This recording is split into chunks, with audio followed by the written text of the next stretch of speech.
Hello friends, எல்லாரும் எப்படி இருக்கீங்க? நல்லா இருக்கீங்களா? வாங்க, இன்னைக்கு நம்ம சேனலில் ஒரு ரொம்பவே வித்தியாசமான ஆச்சரியமான வீடியோவை தான் பார்க்க போகிறீங்க. பொதுவாக மாடி தோட்டம்னாலே தக்காளி, கத்திரிக்காய், கீரை இதெல்லாம் தான் வளர்ப்பாங்க. ஆனால் என்னைக்காவது யாராவது பனங்கிழங்கு மாடியில் வளர்த்துருக்கிறத பார்த்துருக்கீங்களா? ஆமாங்க, இன்னைக்கு நம்ம வீட்டு மாடி தோட்டத்தில் 5 மாதத்துக்கு முன்னாடி நான் போட்ட பனங்கொட்டைகளில் இருந்து கிழங்கு எடுக்க போகிறோம் ஃப்ரெண்ட்ஸ்.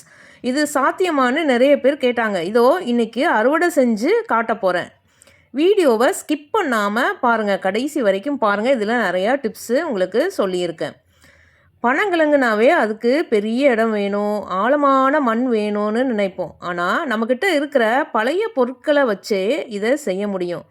நான் இதுக்காக பயன்படுத்தினது நம்ம வீடுகளில் இருக்கிற பழைய 25 லிட்டர் வாட்டர் கேன் தான். இந்த கேன் அடியில் 5 ஹோல்ஸை போட்டுக்கோங்க. ஏன்னா பனங்கிழங்கு வளர்கிறதுக்கு மண்ணில் ஈரப்பதம் இருக்கணுமே தவிர தண்ணி தேங்கக்கூடாது. இது நம்பர் 1 டிப்ஸு. தண்ணி தேங்குச்சுன்னா கொட்டைகள் அழுகிரும், நம்மளுக்கு பனங்கிழங்கு கிடைக்காது. இந்த ட்ரைனேஜ் சிஸ்டம் தான் இந்த பனங்கிழங்கு அறுவடை செய்கிறதோட வெற்றியின் முதல் படி. இப்போது டிப்ஸ் நம்பர் 2 என்னென்னா, மண் கலவை நல்லா பொல பொலன்னு இருக்கணும். பொல பொலன்னு இருந்தால் தான் உங்களுக்கு கிழங்கு நல்லா வளரும். டிப்ஸ் நம்பர் 3 என்னென்னா, மண் கலவையில் ஒரு கற்கள் கூட இல்லாமல் சுத்தமாக எடுத்துடணும். கற்கள் இருந்தால் உங்களுக்கு கிழங்குகள் வளர்கிறதுக்கு ரொம்ப தடையாக இருக்கும். இப்போது 4வது டிப்ஸ் என்னென்னா, நம்ம அந்த மண் கலவை தயாரித்து வச்சுக்கிட்டு அதுக்கு அடியில் நம்ம காய்ந்த வேப்பிலைகளை போடணும். வேப்பிலை கிடைக்காதவங்க வேப்ப முன்னாக்கு மண் கலவையில் கலந்து போடலாம். எனக்கு வேப்ப இலைகள் நல்லா காஞ்ச இலைகளாக இருந்ததுனால அடியில் ஒரு லேயர் வேப்ப இலைகளை போட்டுட்டு அதுக்கப்புறம் நம்ம ரெடி பண்ண போகிற மண் கலவையை அதில் ஆட் பண்ணணும். இந்த வேப்ப இலைகள் பூச்சிகள் வராமல் இருக்கவும், அதுவே காலப்போக்கில் நல்ல உரமாக மாறவும் யூஸ்ஃபுல்லாக இருக்கும். இப்போது மண்கலவை எப்படி தயாரிக்கிறதுன்னு பார்க்கலாம். 50% சுத்தமான தோட்டத்து மண் எடுத்துக்கோங்க. இதில் கற்கள் இருக்கக்கூடாது. 30% நல்ல மக்கிய ஆட்டுச்சாணம் உரம் இல்லைன்னா மாட்டுச்சாண உரம் எடுத்துக்கோங்க. இதுதான் நல்லா பனங்கிழங்கு திரட்சியாக வர்றதுக்கு தேவையான பலத்தை கொடுக்குது. மீதி 20% மண்புழு உரம் வெர்மி கம்போஸ்ட் எடுத்துக்கோங்க. எடுத்துகிட்டு இந்த கலவையை கேனில் 3/4 வாசி ஃபில் பண்ணிவிட்டு நீங்கள் பனங்கொட்டையை நடவு செய்ய வேண்டியதான். நான் 5 மாதத்துக்கு முன்னாடி நடவு செஞ்சது இப்போது நம்ம அறுவடை பண்ணிகிட்ருக்கோம்.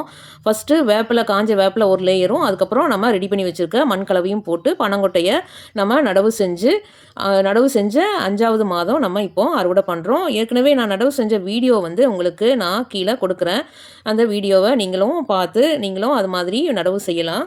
பனங்கிழங்கு ரெடி ஆயிடுச்சுன்னு எப்படி கண்டுபிடிக்கிறதுனா, நம்ம விதைத்த அந்த கொட்டைகளுக்கு மேலே நல்லா துளிர் விட்டு வளர்ந்துருக்கும். அப்போது நம்ம கிழங்கு ரெடி ஆயிடுச்சின்னு அறுவடை பண்ண ஆரம்பிச்சிடலாம். அறுவடை பண்ணும்போதே நீங்கள் பார்த்துருப்பீங்க மண் எவ்வளோ பொல பொலன்னு இருக்குன்ட்டு.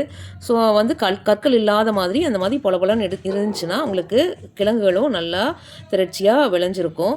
இப்போது எவ்வளவு சாஃப்டாக இருக்குதுன்னு பாருங்கள். நம்ம போட்ட அந்த மண் கலவை தான் காரணம். கிழங்கு எடுக்கும்போதே அந்த வாசனை அடடா எவ்வளவு நீளமாக வளர்ந்துருக்கு பாருங்கள். வழக்கமான நிலத்தில் விளையிற அதே தரத்தில் அதே உறுதியோடு நம்ம மாடியிலையும் வந்திருக்கு. இது எனக்கு பெரிய சந்தோஷத்தை கொடுக்குது. இந்த கிழங்கு கடியில் இருக்கிற அந்த பகுதியை கவனிச்சிங்களா? இதைத்தான் தவுன் அப்படின்னு சொல்லுவாங்க. பனங்கொட்டைக்குள்ளே இருக்கிற அந்த பஞ்சு போன்ற பகுதி, இதில் நார்ச்சத்து ஃபைபர் ரொம்ப அதிகம். இந்த பனங்கிழங்கு மலச்சிக்கல் இருக்கிறவங்களுக்கு இது ஒரு மருந்துன்னு சொல்லலாம். உடலுக்கும் நல்ல குளிர்ச்சியை தரும். இரும்பு சத்து அதிகமாக இருக்கிறதால இரத்த சோகையை போக்கும். தவுனில் இருக்க சத்துக்கள் என்னென்னா, இந்த தவுன் சாப்பிட்றதுக்கு ரொம்ப ருசியாக இருக்கும். இதில் உடம்புக்கு தேவையான ஆன்டி ஆக்சிடென்ட்டுகள் அதிகமாக இருக்குது. இது நோய் எதிர்ப்பு சக்தியை அதிகரிக்கும். இயற்கையான சர்க்கரை சத்து இதில் இருக்கிறதால குழந்தைகளுக்கும் ரொம்ப நல்லது. யாராவது இதுக்கு முன்னாடி மாடி தோட்டத்தில் பனங்கிழங்கு அறுவடை செஞ்சு பார்த்துருக்கீங்களா? இல்லை இதுதான் முதல் முறையாக நீங்கள் பார்க்குறீங்களா? கண்டிப்பாக கமெண்ட்டில் சொல்லுங்கள். எனக்கு தெரிஞ்ச வரைக்கும் இது வரைக்கும் யாரும் இவ்வளவு விளக்கமாக பனங்கிழங்கு அறுவடை வீடியோ போட்டது இல்லைன்னு நினைக்கிறேன். இந்த வீடியோ உங்களுக்கு பிடிச்சிருந்தால் மறக்காமல் ஒரு லைக் பண்ணுங்கள், ஷேர் பண்ணுங்கள். நீங்கள் கொடுக்குற ஒவ்வொரு சப்ஸ்கிரைபும் எனக்கு இன்னும் நிறைய வித்தியாசமான முயற்சிகளை செய்ய ஒரு ஊக்கமாக இருக்கும். முயற்சி செஞ்சால் முடியாதது எதுவுமே இல்லை ஃப்ரெண்ட்ஸ். மீண்டும் ஒரு சூப்பரான வீடியோவில் உங்களை சந்திக்கிறேன். Happy gardening friends.